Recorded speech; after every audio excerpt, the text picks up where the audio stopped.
So spoiler alert, turns out this has been a Sonic Mega Collection retrospective the whole time. So welcome to a mishmash of three smaller Sonic the Hedgehog, loosely Sonic the Hedgehog based video games, all three of which were included in the Sonic Mega Collection wow, did I really just say that? Compilation, as well as the later Plus revision that was released later on. And we're going to start things off very small with a little arcade game called Flicky. Now, what's the story of Flicky? You play as a little bird rescuing little chicks from the evil cats. Oh no! It's almost like it's based on the Looney Tunes, you know, the whole thing between Sylvester the cat and Tweety Bird. I guess? I don't know. But yeah, this is actually the origin of sorts of all, well, at least the bird animals that you rescue in the Sonic the Hedgehog games, matter of fact. And it is worth mentioning that of the three games we're going to be covering in this video, Flicky had to be unlocked, I'm pretty sure. I think it was unlocked in Sonic Mega Collection by beating the original Sonic the Hedgehog. I'm not sure if you had to get all the Chaos Emeralds or not. If you did, good lord, that's quite a challenge to unlock a game that you could play for 5 minutes and be totally satisfied. This is an arcade game, completely and utterly in design. As far as I know, there's no real end point. It will just keep going on and on forever until you eventually lose all of your lives. However, I was able to complete a run where I could show off this bonus round at least once. I'm pretty sure there aren't any more. I'm pretty sure this is the only bonus round of its kind. And also showing off at least 2 unique aesthetics for levels in Flicky. Also, I think the bonus round is your opportunity to recoup an extra life. Maybe 2, I'm not sure. I'm going to say 1. But, yeah, I wouldn't think too hard on this one. The only reason I'm slotting this in here is, honestly, there's only one game I wanted to cover here, but I noticed I had these other 2 that were only like a few minutes long, and they are included in the Sonic Mega Collection, so I thought, why don't we just put all 3 of these games in one video? And it's still less than half an hour, so this is a very nice breather between Sonic 2 and Sonic 3 and Knuckles. And yes, to spoil it, I am going to be doing a commentary for Sonic 3 and Knuckles. No, it's not all going to be in one go. I'm going to do one for Sonic 3 and one for Sonic and Knuckles because I'm smart and I know how to pace things out, I think. Unless one of those games happens to be longer than an hour, in which case we may have a problem. But I doubt it because Sonic 2, for as massive of a beast that game is, I still managed to make that come in just under an hour, so we'll have to wait and see when we get there. But, yeah, Flicky, you know, it's a fun little arcade game. It's a nice unlockable for beating the original Sonic the Hedgehog. If you had to do 100%, then it's not.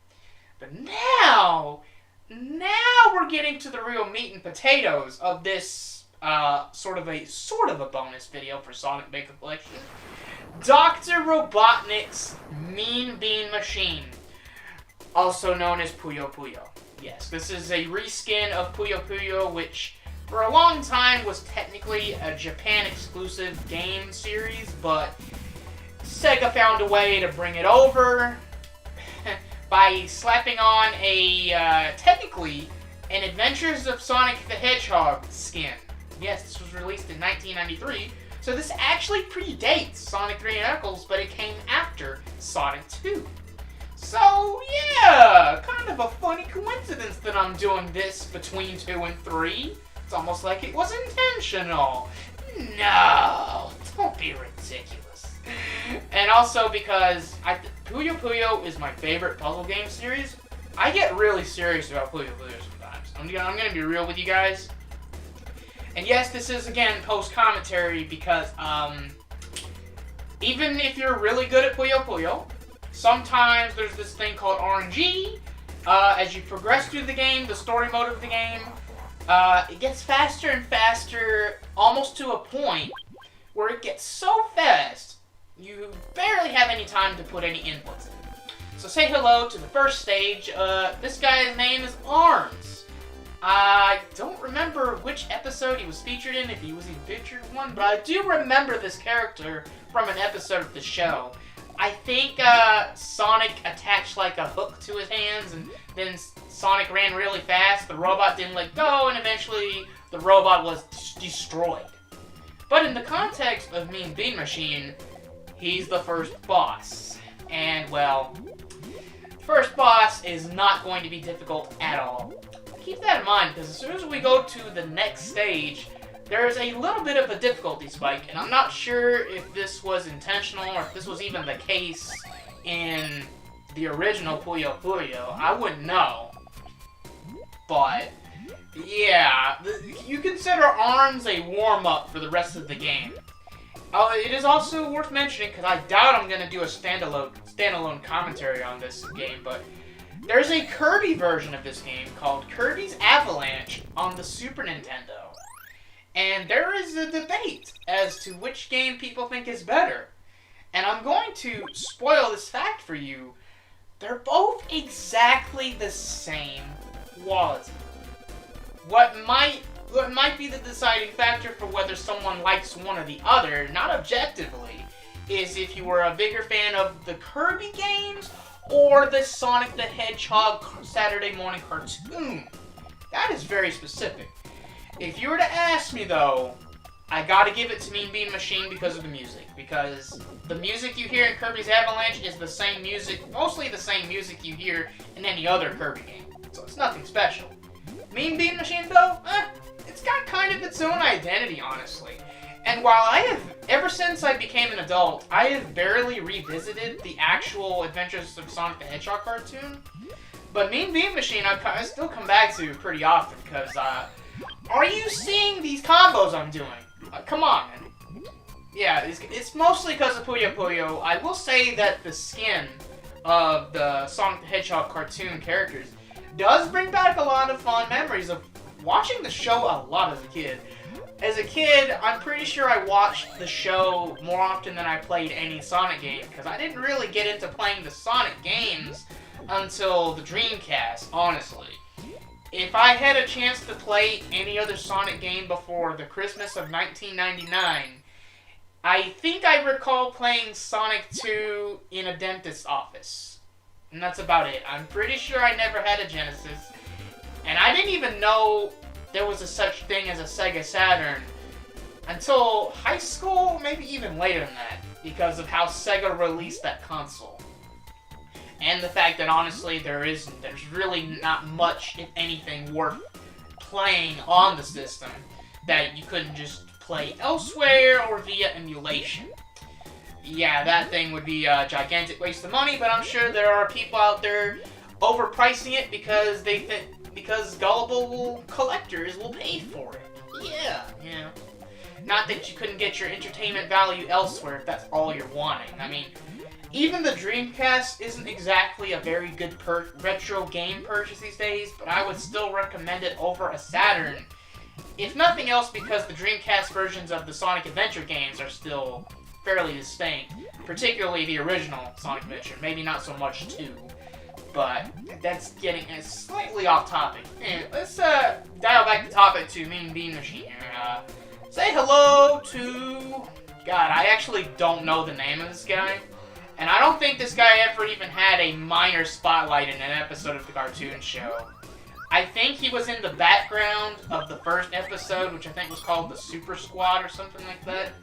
But that's about it. I don't even think he was green and yellow colored like that. I don't know. Either his name is Shell Shocked or Eggy or something like that. I don't know. Some of the characters will say their names or another character's name during the dialogue that precedes the actual stage in this game. But a lot of times they don't. They more or less rely on your knowledge of the characters from the cartoon show, I guess. Here's Coconuts. This one's kind of a dead giveaway because he was kind of the tertiary, Robotnik is the primary antagonist, right? But then he had Scratch and Grounder, who we saw in the intro of this game, And Coconuts was kind of like the third wheel, I guess that would be more accurate, of the Scratch and Grounder chemistry. Because Coconuts didn't show up in every episode. He showed up in a lot of episodes. I know that. But Scratch and Grounder pretty much showed up in every episode as far as I know. I don't think that was an episode that either of those guys missed, because as far as the Adventures of Sonic the Hedgehog goes, you couldn't have Robotnik without Scratch and Grounder, and you couldn't have Scratch and Grounder without Robotnik. Coconuts, though, they showed up every once in a while. All of these other, besides Scratch and Grounder, who are you're obviously going to fight against in this game, besides those two, all of these other characters were basically one-offs. Some of them got a little bit more time in the show than others.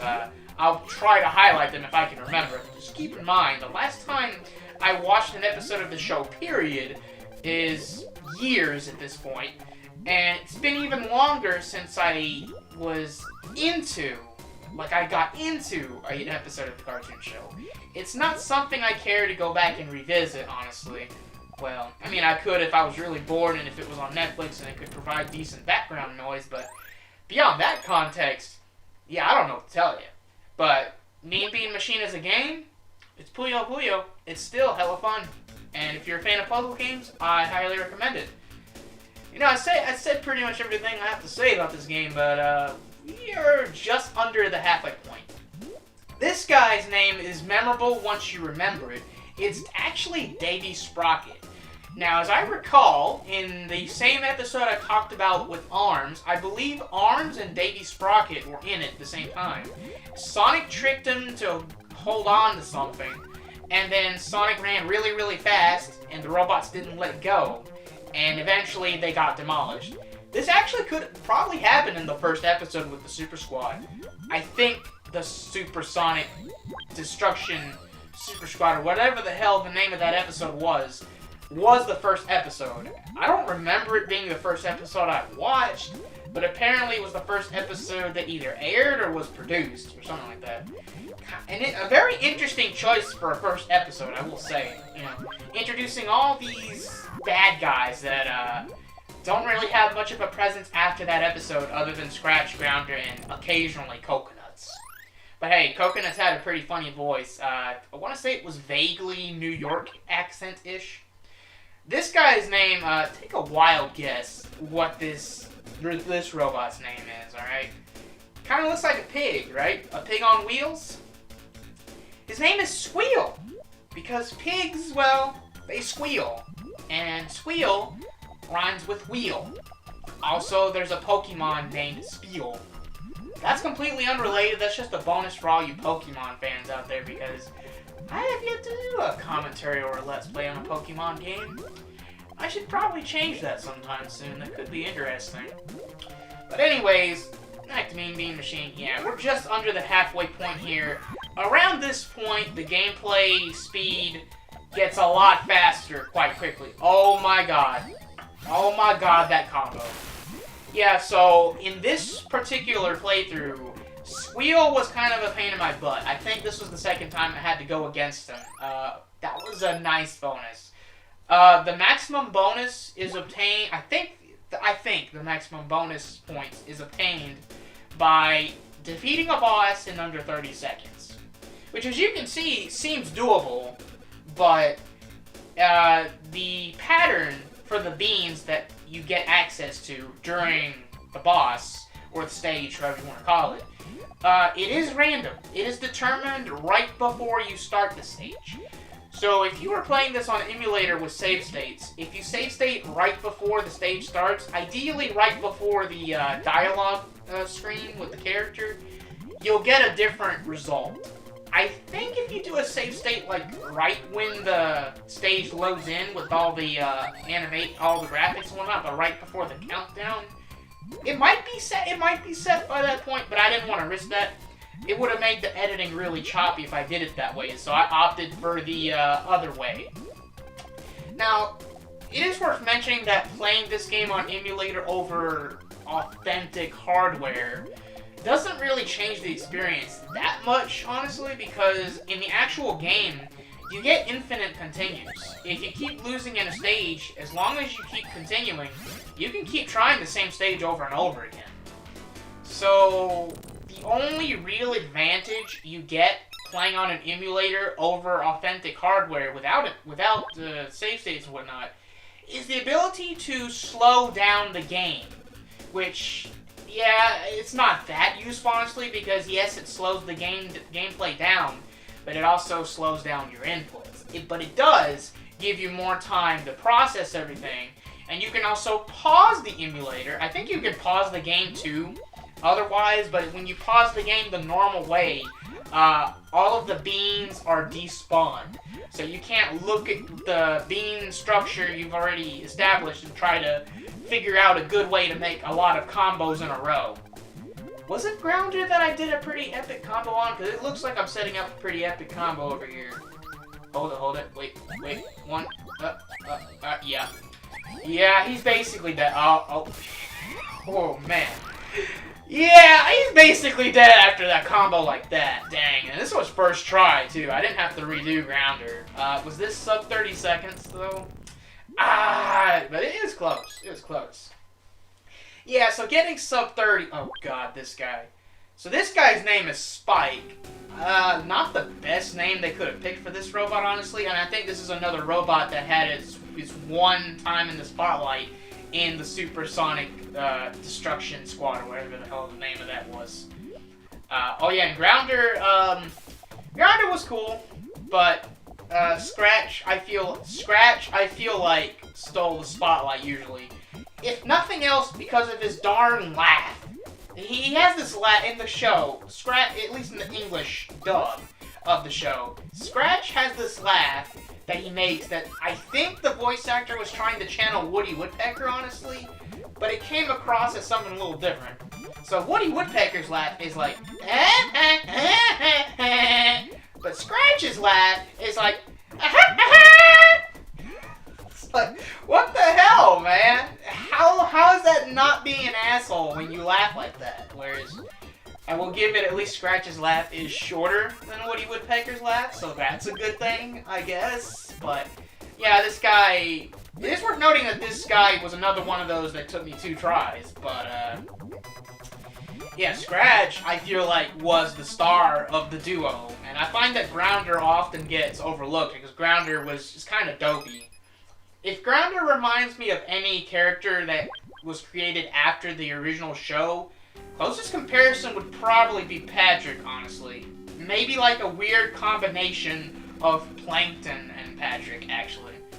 Now I think about it, if you were to fuse Plankton, Patrick, and Metal, you probably would get Grounder, honestly, because Grounder is dumb and dopey like Patrick, but he does have his evil side, obviously, because he was created by Robotnik. And I think there might have been an episode or two where Grounder actually had a good idea, which, hey, it can happen to anybody, right? A broken clock is right twice a day, so, you know. Funnily enough, I think it might have been only about 2 episodes that Grounder got any real time to shine. Well, compared to Scratch. Usually, Scratch stole the show, honestly. Actually, oh, and this guy, his name is Sir Fuzzy Logic. Yeah, it's kind of weird how they spell his name. Vaguely reminds me of Meta Knight. Funnily enough, I think in Kirby Avalanche, Stage 10 is Meta Knight, or if it's not Stage 10, it's definitely one of the last stages, probably right before King Dedede, who is the final boss, much like how Robotnik is the final boss of Mean Bean Machine. Oh, I'm sorry, did I just give you an epic spoiler that in the game called Dr. Robotnik's Mean Bean Machine, the final boss is Robotnik, and that's a spoiler? Buddy, you've got a lot to learn about the rules on spoilers. Oh, man. First of all, this game is probably older than you are. This is a 20s... Oh, I'm sorry, this is the recording of this. 28 years old! Woo! Boy! Yeah, actually, that's almost as old as I am. Real talk. I can't believe this game came out when I wasn't even old enough to comprehend the concept of video games. I may not have even been able to talk all that much. That's kind of a scary thought because my first real exposure to Mean Bean Machine was the Sonic Mega Collection on GameCube. Obviously, this is what all these Let's Plays and retrospectives are kind of building up towards or referencing. But, oh boy. And Sonic Mega Collection came out when I was only like 11 years old, which is a lot easier to digest. Yeah, it's pretty interesting actually, because I think by the time I was 11 years old, I had stopped watching the show for a few years or so.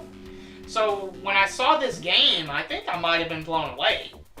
And then I proceeded to lose to the second stage so many times. Because frankly, that's the name of the second boss. He's a robot based on Frankenstein. Yeah, I don't know. Okay, so this guy's name is Dragon Breath. And I do remember him having a little bit of time to shine, like some other robots. I think Sir Fuzzy Logic was a background character in that one episode I keep bringing up.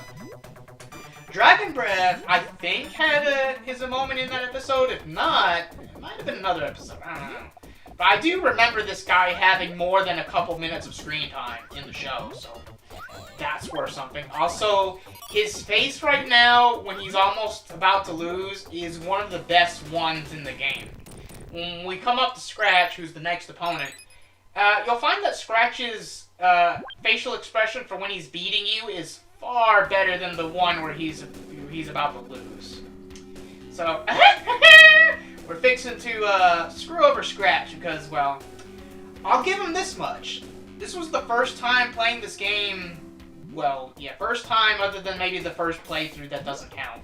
First playthrough where I beat the game doesn't count. Where Scratch actually took me 3 tries.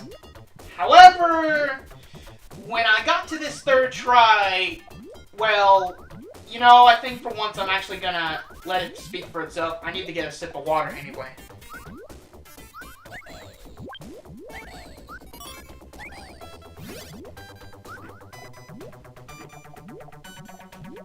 Yeah, that about sums it up. Oh, actually, his face right now is probably one of the best reaction images in the game. Just not the one that he shows when he's losing.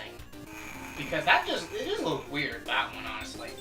So, now we're fixing to come up to Robotnik, and let me tell you, the final boss of these Puyo Puyo games, they can be hard. But mostly only because of how fast the gameplay is at this point. The beans are falling so fast that, for the most part, I think to be the most efficient, you pretty much have to rely on just dropping the beans at a normal speed and just dealing with that. You're not going to have a very huge window of time to rotate the beans. So you're going to notice that when trying to build an epic combo, it might be a little bit tougher than usual. That 3.5 changes there is honestly about average, if not slightly above average, for the Robotnik/Deity fight. Because again, Kirby's Avalanche and this game are essentially the same thing. Actually, there is one difference. Kirby's Avalanche actually has a few extra stages that are tutorial stages. I don't think Mean Bean Machine has tutorial stages. Funnily enough, it's always Nintendo that seems to have to dumb things down, while Sega just does what Nintendo don't. How many times am I going to have to bring up that joke? Oh, and I'm sorry, I should have done the actual laugh. Because I don't know how that's going to come out on the microphone. It's probably going to come out terrible, but I don't know. I just think it's funny. I just think that Scratch's laugh is so bad it's funny.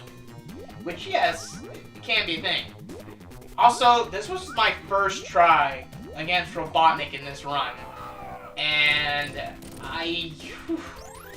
it was close, I'm not gonna lie. So, you defeat Dr. Robotnik, snooping as usual, I see. And you rescue all of the beans. You know, there is a boss fight in Sonic Mania that references this game, funnily enough, and I probably should have cut out. That brings us to the final of the 3 games we're talking about in this bonus-ish video. And this isn't going to be a complete playthrough. Maybe someday I will redo this to do a complete playthrough, but this is Sonic Spinball. Or apparently Sonic the Hedgehog Spinball, but I think on the case spine or whatever, and on the menu of Sonic Mega Collection, it's just called Sonic Spinball, so, yeah. It's a Sonic-themed pinball game. So, when it comes to pinball, I am defiantly neutral. towards pinball games. I have nothing against them, but they can be a little bit of a pain. Especially if you try to blend it with a platformer much more than a cosmetic level, which Sonic Spinball attempts to do. So to my knowledge, there are 3 distinct boards. Each one has a Chaos Emerald to collect. Yes, I do think it's strange that there are 3 Chaos Emeralds. Like how Sonic 1 had 6, so even in the spin-offs, it seems like I can't always keep the Chaos Emerald count consistent. Not sure what the story or the lore of Sonic Spinball is officially. I'm sure there are tons of fan theories out there, none of which you should care about beyond humoring yourself on a bored, rainy day. But officially, I am not sure what the lore behind this game is. But it is included in all versions of Sonic Mega Collection, and I don't even think you have to unlock it. I think it's unlocked from the get-go. Same with Mean Bean Machine. But, you know, trying to play pinball and control Sonic is a bit of a mess. Now, I'm sure there are people out there that are able to play this game really well. I don't understand how they can do it, but I don't doubt that that is a thing that happens, so yeah. And yeah, sadly, this isn't a complete playthrough, but I'm pretty sure, at the very least, I'm gonna get this first Emerald, but I think after that, the run will technically end. I do think that Sonic Spinball, what it tries to do, is interesting, though. Trying to make it a platformer, vaguely a platformer, and a pinball game. But I honestly don't think the concept works very well. They did try this again with Sonic Pinball Party on the Game Boy Advance, which is a game that I have not touched at all. Partially because it wasn't a throw-in in a collection that I was already interested in, but it was actually a standalone release, believe it or not. Yeah, I know it's very weird, but that's going to do it for my commentary of these 3 games. You know, I mostly just wanted to talk about Mean Bean Machine, but I figured throw in Flicky, it's 3 minutes, throw in my half-ass playthrough of Spinball, because why not? And yeah, that's going to do it, guys. See you next time for Sonic 3 and K. It's going to be a lot better, trust me.